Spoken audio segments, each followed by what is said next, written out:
ಕೊಡಿಗೆಹಳ್ಳಿ ಗ್ರಾಮ ಪಂಚಾಯಿತಿ ಅಧ್ಯಕ್ಷೆ ಕೈ ಬಿಡದ ಎಸ್ಟಿ ಸೋಮಶೇಖರ್.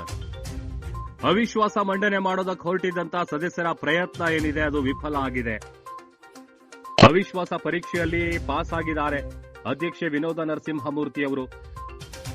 ಕಾರ್ಯಕರ್ತರ ಮನೆಯ ಟಾಯ್ಲೆಟ್ ಅನ್ನ ತೊಳೆಯೋದಕ್ಕೂ ಕೂಡ ರೆಡಿ ಅಂತ ಎಸ್ಟಿಎಸ್ ಹೇಳಿದ್ರು.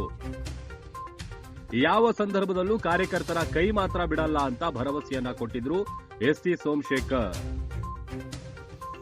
ಬೆಂಗಳೂರು ಉತ್ತರ ತಾಲೂಕಿನ ಯಶವಂತಪುರ ವಿಧಾನಸಭಾ ಕ್ಷೇತ್ರದ ಕೊಡಿಗೆಹಳ್ಳಿ ಗ್ರಾಮ ಪಂಚಾಯಿತಿ ಅಧ್ಯಕ್ಷೆ ವಿನೋದ ನರಸಿಂಹಮೂರ್ತಿ ವಿರುದ್ಧ ಅವಿಶ್ವಾಸ ಮಂಡನೆ ನಿಗದಿಯಾಗಿತ್ತು. ಆದರೆ ಅವಿಶ್ವಾಸ ಮಂಡನೆ ಯಶಸ್ವಿಯಾಗಲಿಲ್ಲ.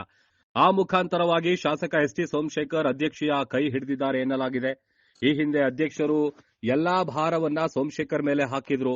ಆ ಮುಖಾಂತರವಾಗಿ ಶಾಸಕ ಸೋಮಶೇಖರ್ ತಮ್ಮ ಅಧ್ಯಕ್ಷೆಯನ್ನ ಉಳಿಸಿಕೊಂಡಿದ್ದಾರೆ. ಈ ಹಿಂದೆಯೂ ಶಾಸಕ ಸೋಮಶೇಖರ್ ಕಾರ್ಯಕರ್ತರಾಗಿ ಯಾರ ಮನೆಯ ಟಾಯ್ಲೆಟ್ ಬೇಕಾದರೂ ತೊಳಿತೀನಿ ಎನ್ನುವ ಮೂಲಕ ತಮ್ಮ ಕಾರ್ಯಕರ್ತರಿಗೆ ಅಭಯದ ಭರವಸೆಯನ್ನು ಕೂಡ ನೀಡಿದ್ರು. ಆ ಮುಖಾಂತರ ಎಸ್ಟಿ ಸೋಮಶೇಖರ್ ಯಾವಾಗಲೂ ತಮ್ಮ ಕಾರ್ಯಕರ್ತರ ರಕ್ಷಣೆ ಮಾಡುವ ವಿಷಯದಲ್ಲಿ ಬದ್ಧರಾಗಿದ್ದಾರೆ ಅಂತ ಇದೀಗ ಮತ್ತೊಮ್ಮೆ ತೋರಿಸಿಕೊಟ್ಟಿದ್ದಾರೆ.